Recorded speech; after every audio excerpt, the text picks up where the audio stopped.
From LEX 18, your official UK sports station for Big Blue Nation, this is BBN Tonight. Presented by Central Bank, the official bank of UK athletics. Welcome to BBN Tonight. I'm Mary Jo Perino. And I'm Keith Farmer. Tonight, we learn more about the UK basketball season, now set to be underway at this time next week. Plus, news involving the Kentucky women, and later, we're going to talk football with Cash Daniel and Jeff Picoro of the UK Sports Network. Now, the specifics of Kentucky's basketball season are starting to come into focus, and that's tonight's Big Blue story presented by Baptist Health. We've got some tip-off times now, not for the whole shebang, but for the game, specifically for the multi-team event that's going to take place at Rupp Arena. The Wildcats will open up next Wednesday against Morehead State at 6 p.m. You'll be able to see that one on the SEC Network. After Thanksgiving Day off, Kentucky returns to Rupp to host Brad Calipari and Detroit in another 6 o'clock tip on Friday, also on the SEC Network. And they'll come back Sunday to face Richmond with a 1 o'clock tip-off. That is set for ESPN, Keith. We've got times, we've got dates. Let's have some basketball. You know what? As long as it doesn't have a 9 o'clock next to it, yes. I'm good with anything. So that will all look good to me. All right, let's turn to the UK women. And SEC coaches have projected Kyra Elsie's team to finish second in the conference. The Wildcats, who came in at number 11 in last week's debut of the AP preseason top 25, sit behind only South Carolina in the SEC coaches poll. Mary Jo, that's a great place to be, right there on the outside looking at the Gamecocks. Right. I mean, well, South Carolina is the number one team in America. In the country, yeah. So if you're only behind them, they're expecting some pretty big things out of the squad. Of course, a big piece of the women's success will be the player, junior Ryan Howard.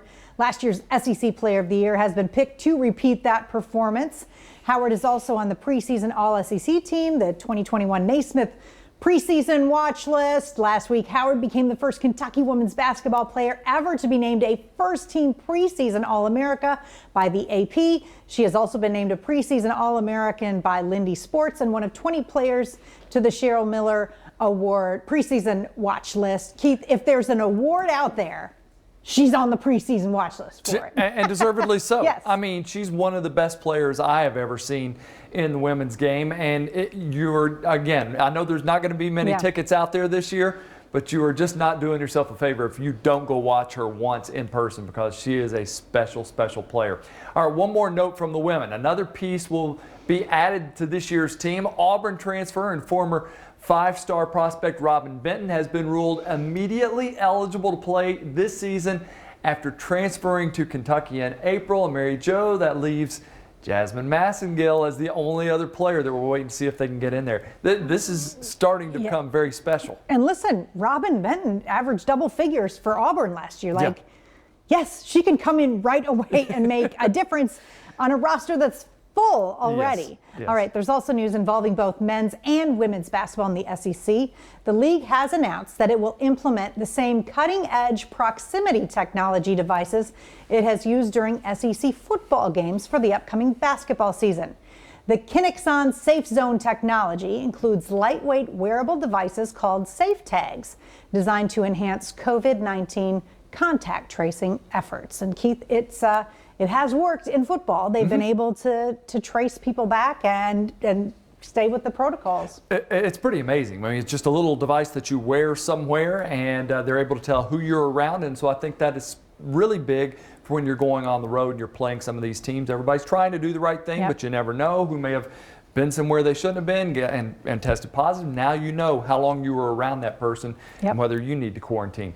All right, now to some big developments involving former Cats in the NBA. Ahead of tonight's long-delayed draft, teams made moves, including bringing Chris Paul to join Devin Booker in Phoenix, and Eric Bledsoe was traded to New Orleans and in Los Angeles. Anthony Davis will opt out to become a free agent as planned, while the Lakers added a point guard in case they lose veteran Rajon Rondo.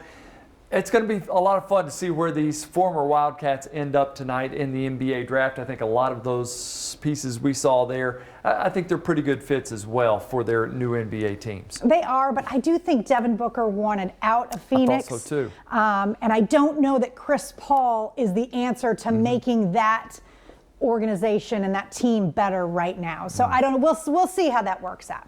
All right, let's turn to Kentucky volleyball. Sophomore middle blocker Ajani Teeler has been named the SEC Defensive Player of the Week. That's her first career weekly award. Congrats. Teeler with a new career high, a .750 hitting percentage against Mississippi State in the first 2 wins over the Bulldogs. And we end the segment with UK's #1 rifle team. They got a brilliant performance on Saturday from sophomore Mary Tucker, who recorded a perfect score of 600 in air rifle and shot an NCAA record aggregate score to propel the Wildcats to their 3rd straight win in the annual Kentucky long rifle match over Murray State and Morehead State. So some great things happening over there. Mary actually helped me in shooting in the spring before they were getting ready to have the NCAA tournament, which obviously got postponed. And it was a lot of fun to learn that, from one of the best. I was going to say, if you're going to learn from somebody, Yeah. it might as well be her. Yeah. All right, coming up next on BBN Tonight, we're going to talk some Kentucky football. Cash Daniel and Jeff Picoro of the UK Sports Network will join us for those headlines when we return.